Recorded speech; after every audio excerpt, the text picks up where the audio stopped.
শুভ সন্ধ্যা বন্ধুরা। তো সন্ধ্যাবেলায় টিফিনে কি বানাচ্ছি চলো দেখে নেওয়া যাক। বানাবো চাউমিন। তো গ্যাস জেলে জল বসিয়ে দিয়েছি, এবার চাউগুলো দিয়ে দেব। চাউটা জলের মধ্যে দিয়ে দিলাম।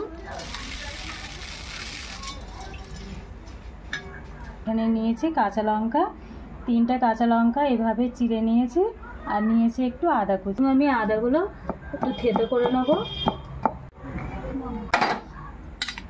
তো চাউটা সিদ্ধ করে নেওয়া হয়ে গেল, এটা একটু থালার ওপরে ছড়িয়ে দিলাম। আমি এখানে 2টো ডিম নিয়েছি, দিয়ে দিলাম অল্প করে একটু নুন। এবার দিয়ে দিচ্ছি একটু পেঁয়াজ কুচি আর একটু লঙ্কা কুচি, দিয়ে দিচ্ছি রিফাইন অয়েল। আর আমি চাউমিনটা রিফাইন অয়েল দিয়ে করছি, কারণ রিফাইন অয়েল দিয়ে করলে পরে চাউমিনটা তেলটা ভালো লাগে আর চাউমিনটা খুব ভালো ঝরঝরে হয়। তো তার জন্য আমি রিফাইন তেল দিয়ে করছি।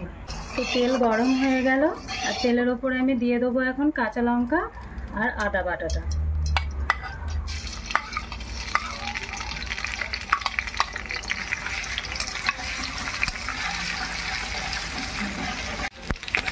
তো আদা আর কাঁচা লঙ্কা একটু ভাজা ভাজা হয়ে গেছে, এবার আমি দিয়ে দেবো।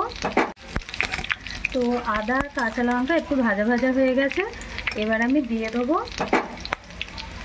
গুলে রাখা ডিম।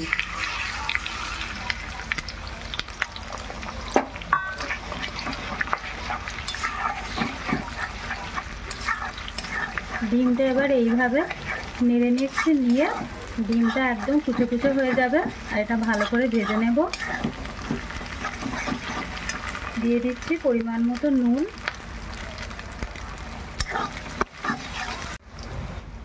দিয়ে দিচ্ছি একটু হলুদ। এবার ভালো করে ভেজে নেব। আর বন্ধুরা, আমি যখন চাউমিন করি তখন আমি এইভাবে চাউমিন করি, আর এইভাবে চাউমিন করলে কিন্তু খেতে খুবই স্বাদ হয়।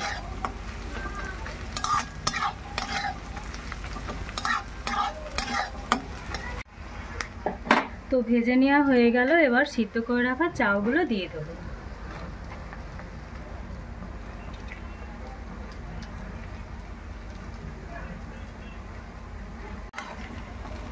এবার ভালো করে মিশিয়ে নেব।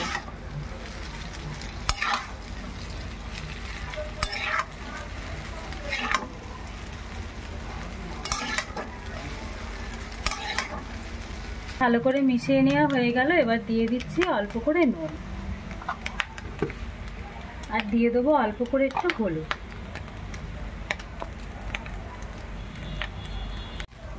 তো বন্ধুরা, তৈরি হয়ে গেল চাউমিন। দেখো চাউমিনটা হয়েছে কত সুন্দর ঝরঝরে। তো আমি এই পদ্ধতিতে চাউমিন বানাই, আর এরকম এত সুন্দর ঝরঝরে হয়।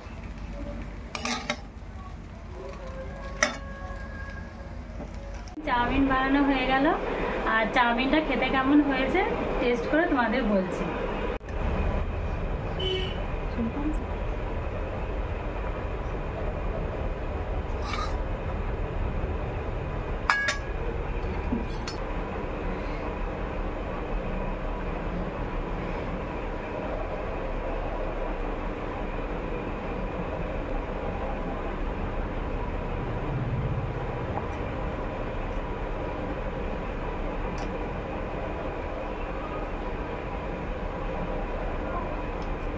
দারুণ হয়েছে। তো বন্ধুরা, ভিডিও তোমাদের কেমন লাগলো কমেন্টে জানিও অবশ্যই, আর ভালো লাগলে একটা লাইক করে দিও। তো আজকে এই পর্যন্ত, পরের দিন আবারও তোমাদের সঙ্গে আসবো, আবার একটা নতুন ভিডিও নিয়ে। সুস্থ থাকো, ভালো থাকো।